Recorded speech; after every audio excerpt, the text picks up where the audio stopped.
Hello छात्रों, कैसे हैं आप सब। उम्मीद है आप सब बहुत अच्छे होंगे, सकुशल होंगे। छात्रों, आज के क्लास में हम लेकर आए हैं आपके लिए बहुत ही इन्फॉर्मेटिव और ज्ञानवर्धक वीडियो। आज हम जानेंगे इतिहास में इल्तुतमिश के बारे में। इल्तुतमिश के बारे में असल में क्लास 12th में तो नहीं दिया हुआ है, पढ़ना थोड़ा सा है, लेकिन इतिहास का दिल्ली सल्तनत के बारे में जब आप पढ़ेंगे तो इल्तुतमिश जो टॉपिक है शख्सियतों के बारे में, इससे रिलेटेड बहुत सारे सवाल जवाब आपके एग्ज़ाम में आएंगे। चाहे वो 11th का हो, 12th का हो, बीए ऑनर्स का विद्यार्थी हो, या जीएस की तैयारी अगर आप करते हैं, जीके जीएस का, जहां हिस्ट्री आप पढ़ रहे हैं, कंपटीशन की तैयारी कर रहे हैं, तो वहाँ इल्तुतमिश से जुड़े हुए बहुत सारे फैक्ट, बहुत सारे तथ्यों को आज हम समझेंगे जो आपको वहाँ काम आएगा। आइए आज के क्लास में हम इल्तुतमिश के बारे में जानकारी शुरू करते हैं देना, लेकिन उससे पहले आपको गुजारिश हमेशा की तरह, चैनल पर नए हैं तो सब्सक्राइब करें, वीडियो अच्छा लगे तो लाइक शेयर कमेंट अवश्य करें। चलिए आइए वीडियो शुरू करते हैं। आज के क्लास में हम इल्तुतमिश के बारे में जानेंगे। ये इल्तुतमिश जो है दिल्ली सल्तनत के समय गुलाम वंश का बहुत ही अच्छा राजा माना जाता है। इनका पूरा नाम है शमसुद्दीन इल्तुतमिश, ठीक है। ये शमसी वंश के थे, चूँकि इनके नाम में शम्स शब्द जुड़ा हुआ है तो शमसी वंश भी कहलाते हैं और इन्हें गुलाम वंश भी कहा जाता है। ये गुलाम वंश, जैसे मोहम्मद गौरी ने जब भारत पर आक्रमण किया था तो उसने भारत के शासन को कुतुबुद्दीन ऐबक, उसने अपने गुलाम को यहाँ पर प्रतिस्थापित करके यहाँ से चला गया और कुतुबुद्दीन ऐबक ने बहुत दिनों तक शासन किया, लेकिन उसने अपने सबसे गुलाम, सबसे मजबूत और सबसे करीबी जो गुलाम था, जिसका नाम था इल्तुतमिश, तो उस इल्तुतमिश को इस पद पर बिठा दिया। वो तो इन्हें, ये भी गुलाम वंश के ही राजा थे। इन्हें ममलुक वंश भी कहा जाता है, यानी शमसुद्दीन इल्तुतमिश का वंश का मतलब तीनों वंश एक ही चीज़ से रिलेटेड है, शमसी, गुलाम, ममलुक, ठीक है। इन्हें इल्तुतमिश को गुलामों का गुलाम भी कहा जाता है, इसलिए कि मोहम्मद गोरी का गुलाम था कुतुबुद्दीन ऐबक और कुतुबुद्दीन ऐबक का गुलाम था इल्तुतमिश, इसलिए गुलाम का भी गुलाम हो गया। इन्हें गुलामों का गुलाम कहा जाता है। इनका एक और नाम है इलबरी तुर्क। ऐसा है, कुतुबुद्दीन ऐबक का ये गुलाम था इल्तुतमिश, लेकिन इल्तुतमिश के अंदर क्षमता थी, योग्यता थी, एक राजा बनने का सामर्थ्य था, इसलिए कुतुबुद्दीन ऐबक ने इसे जो है अमीर उल उमरा की उपाधि दी।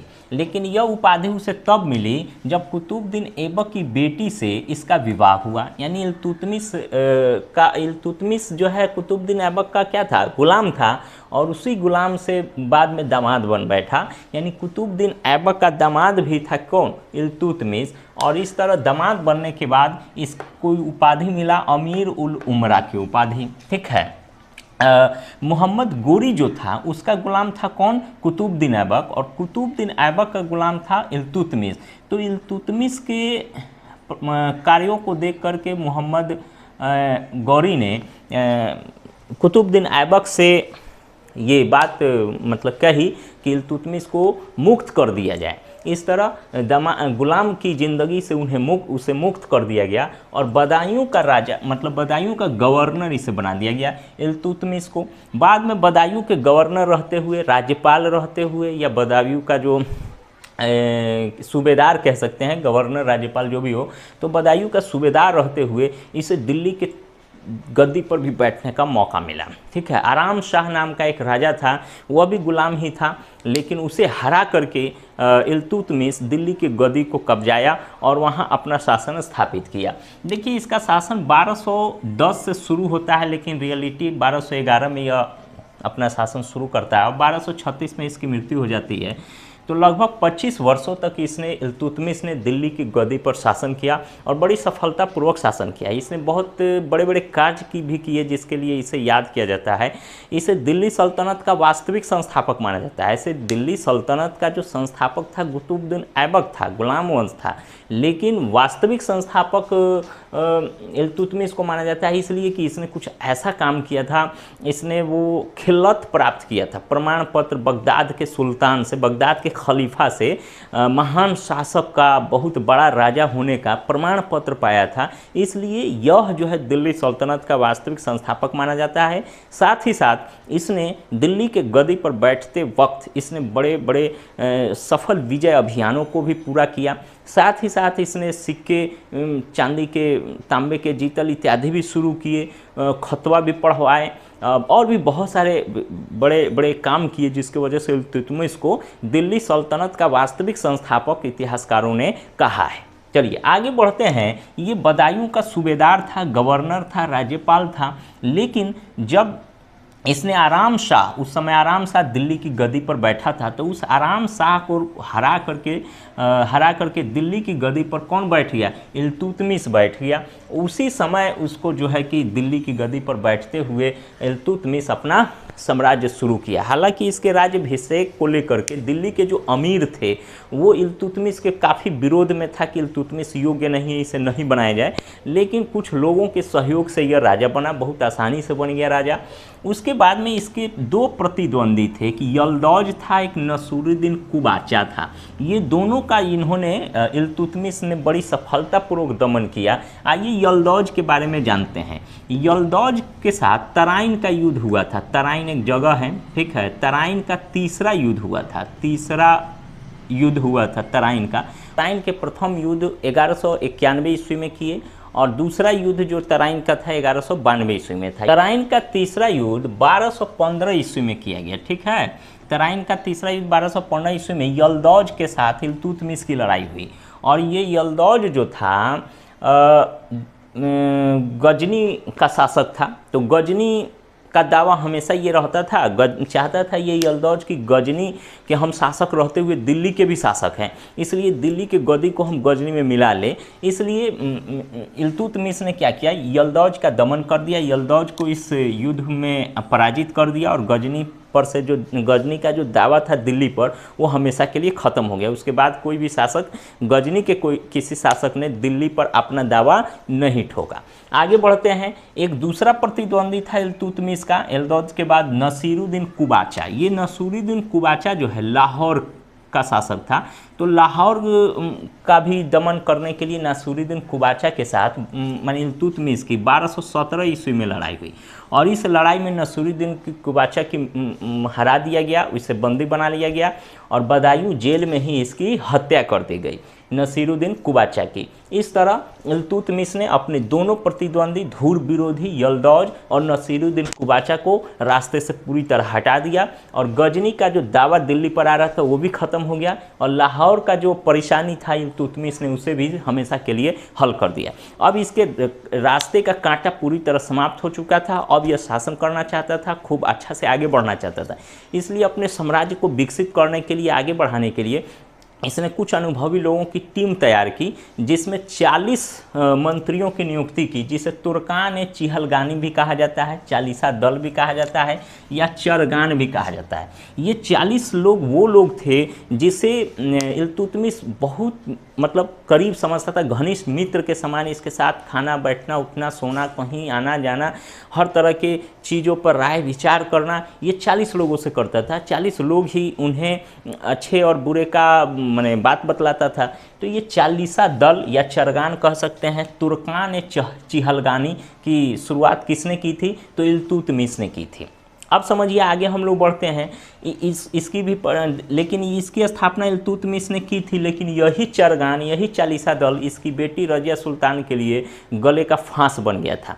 हम अगले वीडियो में रजिया सुल्तान का भी वीडियो लेकर आएंगे, और उसमें उसकी जो हैरत अंगेज कारनामे हैं और तरह तरह की जो चीज़ें हैं, सनसनीखेज जो घटनाएं घटी है रजिया सुल्तान के दौरान, वो सारी चीज़ें भी हम लोग अगले क्लास में कवर करेंगे। फिलहाल हम लोग इस क्लास में आगे की तरफ बढ़ते हैं, देखते हैं।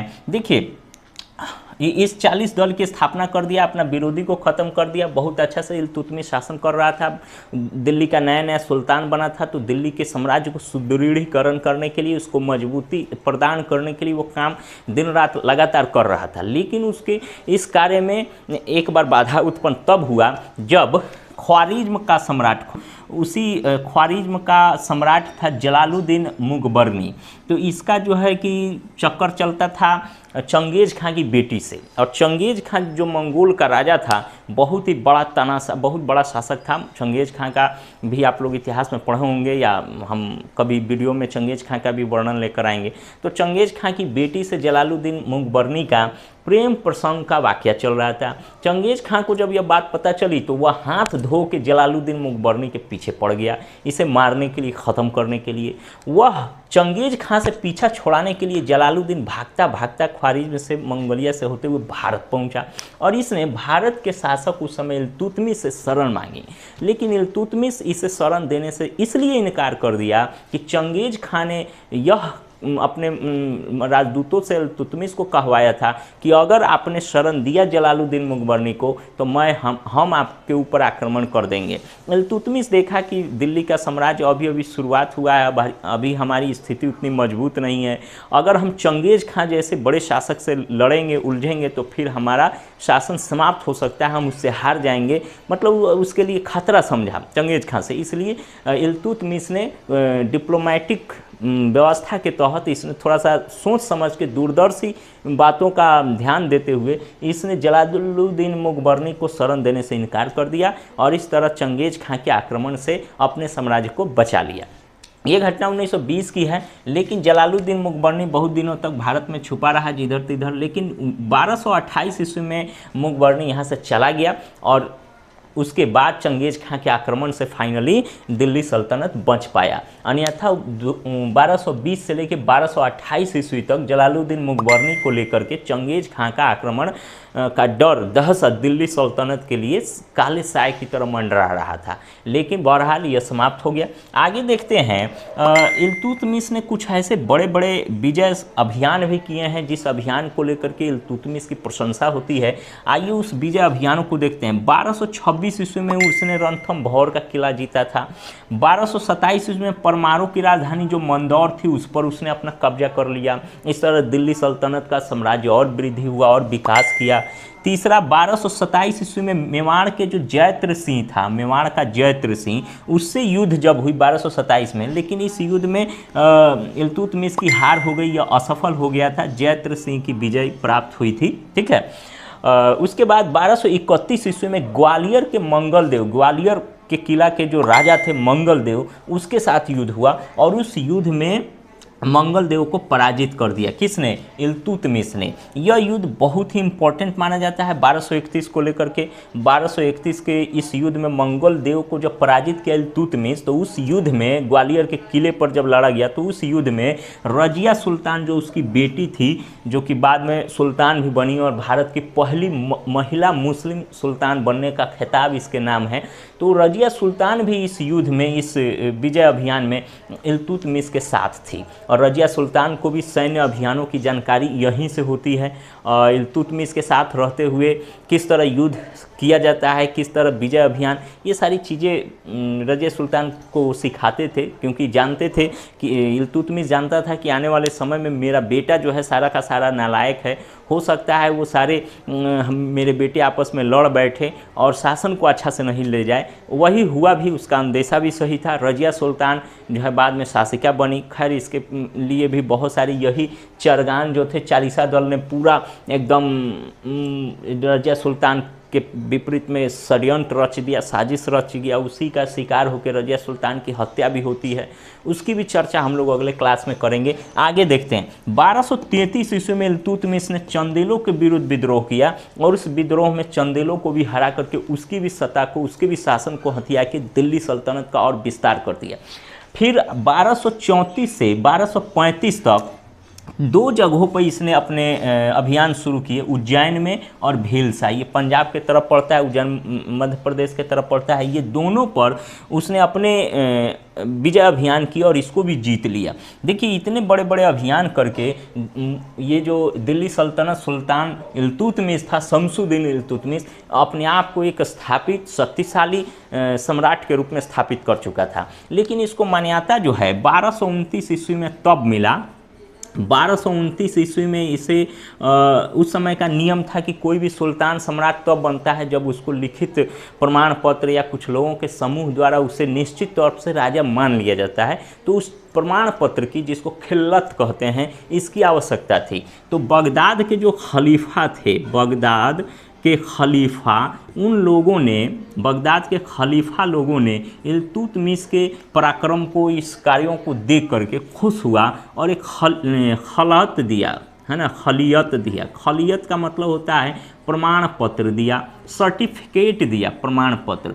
और इस सर्टिफिकेट से 1229 ईस्वी के इस बगदाद के खलीफा द्वारा जो खलियत दिया गया प्रमाण पत्र, इसी में इल्तुतमिश को एक बड़ा महान शासक बताया, महान शासक बताया, महान शासक, है ना। और इस तरह इल्तुतमिश को भी ऑफिशियली सम्राट की खिताब प्रमाण पत्र मिल गया। और फिर इस प्रमाण पत्र के ही आधार पर उसने एक उपाधि धारण की जिसका नाम है नासिर अमीर उल मोमिनीन, उल मोमिनीन, उल मोमिनीन, ठीक है, मोमिनीन, ये उपाधि धारण की। यानी 1229 ईस्वी में बगदाद के खलीफा ने खलियत का प्रमाण पत्र दिया और इस तरह महान शासक इल्तुतमिश को बताया। और उसने इस महान शासक के आधार पर, इस प्रमाण पत्र के आधार पर उसने अपनी एक उपाधि धारण की जिसका नाम है नासिर अमीर उल मोमिनीन। नासिर अमीर उल मोमिनीन नाम से उसने यह उपाधि धारण की और पूरे दिल्ली सम्राट का एक बड़ा शहंशाह, ताकतवर शासक बन गया और शासन करने लगा। लेकिन आगे देखिए, फिर आगे इसकी ज़िंदगी में कब कैसे किस तरह की घटनाएं घटती है। 1235 ईस्वी में उज्जैन भिलसा के विरुद्ध अभियान करते हुए फिर यह गया बामियान, एक जगह है बामियान, बामियान आज पाकिस्तान में पड़ता है। पाकिस्तान के कुछ इलाकों से ये रिलेटेड है बामियान। उसका अंतिम विजय अभियान था बामियान। क्वेश्चन आ सकता है इल्तुतमिश का अंतिम विजय अभियान कहाँ था, तो बामियान का था। इसी अंतिम विजय अभियान में वह युद्ध कर रहा था और इस युद्ध में वह बुरी तरह घायल हो चुका था, बीमार हो चुका था और वहीं उसकी मृत्यु हो गई कुछ दिनों के बाद, ठीक है। और उसकी मृत्यु 1236 ईस्वी में होती है। 1236 ईस्वी में मृत्यु हो गई, बहुत बीमार पड़ा था, लंबी बीमारी के बाद मृत्यु हुई। और उसी बीमारी के समय उसने ख़त लिखा अपने परिवार वालों के सामने कि अब हमने इतने दिनों तक शासन किया, बामियान के युद्ध में मुझे घायल हुआ, मैं घायल हुआ और अंतिम बामियान का ये जो पाकिस्तान का जो फतह है वो उसके लिए अंतिम साबित हो गया। और बुरी तरह वो बीमार हो चुका था, तो वो सोच रहा था कि हम अपनों से मिले, अपने घर परिवार से मिले। तो उसने अपना एक पत्र लिखा घर वालों के नाम कि आकर मुझसे मिल लो भाई, जिसको मिलना है। तो कुछ उसके जो बेटे थे, उम्मीद था कि मेरे बेटे, मेरे बच्चे मुझसे पुत्र मिलने आएंगे, लेकिन उसके किसी भी पुत्र ने उसे मिलने की इच्छा व्यक्त नहीं की और ना ही कोशिश की। यह बात इल्तुतमिश को बहुत बुरी लगी। लेकिन उसकी एक बेटी थी जिसका नाम था रजिया सुल्तान। वो रजिया सुल्तान इल्तुतमिश से मिलने के लिए वहाँ बामियान पहुँच गई और उसी भेंट में, इस पिता और पुत्री के भेंट में रजिया सुल्तान को भारत की पहली महिला मुस्लिम शासिका बनने का मौका मिला। क्योंकि इल्तुतमिश ने देखा कि किसी बेटे ने मेरे साथ मिलने तक का जहमत नहीं उठाया, बल्कि ये सारे बेटे आपस में लड़ रहे थे कि पिता की मृत्यु के बाद अब हम शासक बनेंगे, तुम ये भाग ले लेना, तुम वो भाग ले लेना। इल्तुतमिश अभी मरा नहीं, अभी जीवित है, बीमार है, लेकिन उसे मिलने के लिए उसके पुत्र तक नहीं आए। यह बात इल्तुतमिश को बहुत अंदर तक चुभ हो गई।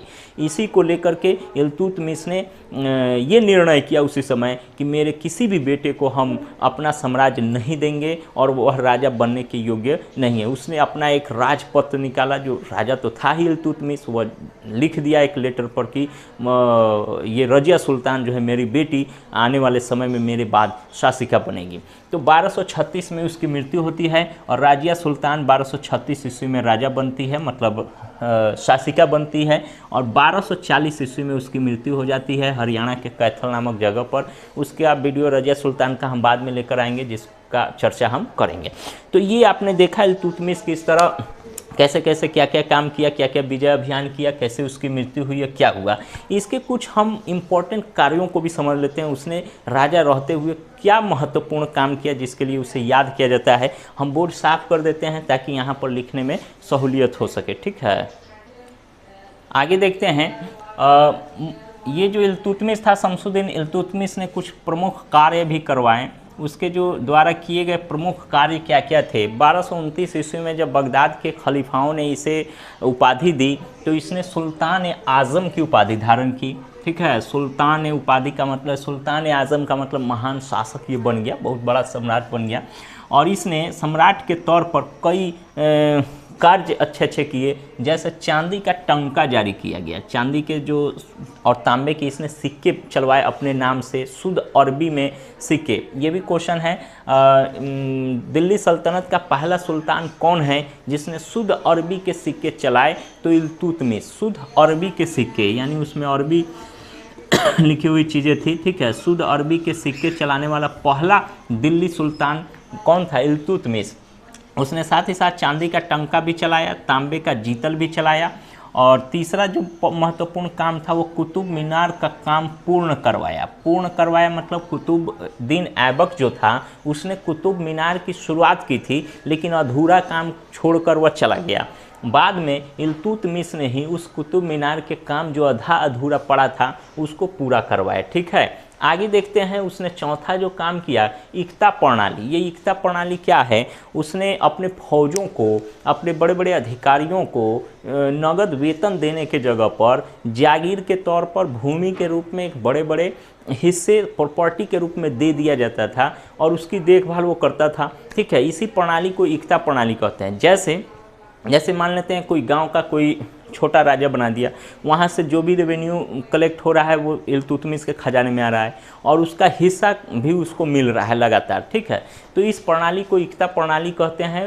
नगद वेतन के जगह पर जमीन, जागीर, भूमि का एक बड़ा टुकड़ा उसे भूखंड दे दिया जाता था। इसी प्रणाली को इक्ता प्रणाली कहते हैं। इसी पर बेस्ड है थोड़ा सा अकबर ने जब मनसबदारी प्रथा की शुरुआत की, मनसब, तो कुछ इसी इक्ता प्रणाली से मेल खाती है। आगे देखिए, उसने दो बड़े बड़े वास्तु कार्य भी करवाए। हौज ए शमसी बनवाया और मदरसा ए मुअज्जी नाम से ये दो इमारत बनवाए, जो कि इल्तुतमिश के कार्यों को यह बतलाता है। कुतुबुद्दीन ऐबक की मृत्यु 1236 ईस्वी में होती है और इसका जो कब्र है वह कहाँ है? दिल्ली में है। इसका कब्र कहाँ है? दिल्ली में है। दिल्ली में कुतुब मीनार है और उसी कुतुब मीनार के परिसर में एक जगह इल्तुतमिश का टॉम्ब मतलब मकबरा स्थित है, ठीक है। आप जब भी दिल्ली जाएं, कुतुब मीनार का दौरा करें, तो वहाँ आप इल्तुतमिश के मकबरे को देख सकते हैं। साथ ही साथ इस मकबरे से रिलेटेड एक क्वेश्चन यह भी है कि दिल्ली सल्तनत का पहला तुर्क सुल्तान इल्तुतमिश था जिसने मकबरे की शुरुआत की थी, और मकबरा निर्माण का कार्य सबसे पहले इल्तुतमिश ने ही शुरू किया था और उसके बाद के शासकों ने इसी का अनुसरण करते हुए कई मकबरे बनवाए, ठीक है। मुगल शासक तो बाद में आए 1526 ईस्वी में, उसके पहले इल्तुतमिश ने ही मकबरे की शुरुआत की थी। तो इल्तुतमिश से रिलेटेड जितने भी टॉपिक थे हम आपको बताने की कोशिश किए हैं, जितना बेहतर हो सकता था कोशिश हमारा रहा है। फिर भी अगर किसी तरह की कोई त्रुटि है और बेहतर कैसे हो सकता है वीडियो, आप अपने राय और अपने सुझाव जो हमें कमेंट बॉक्स के माध्यम से ज़रूर दें, ताकि हम इससे भी बेहतर वीडियोज़ आपके लिए बनाते रहें। आज के क्लास में इल्तुतमिश के बारे में हमने जाना। अगली क्लास में हम रजिया सुल्तान के बारे में ज़रूर जल्द ही आपके सामने वीडियो मिलेगा रजिया सुल्तान के बारे में। जय हिंद छात्रों।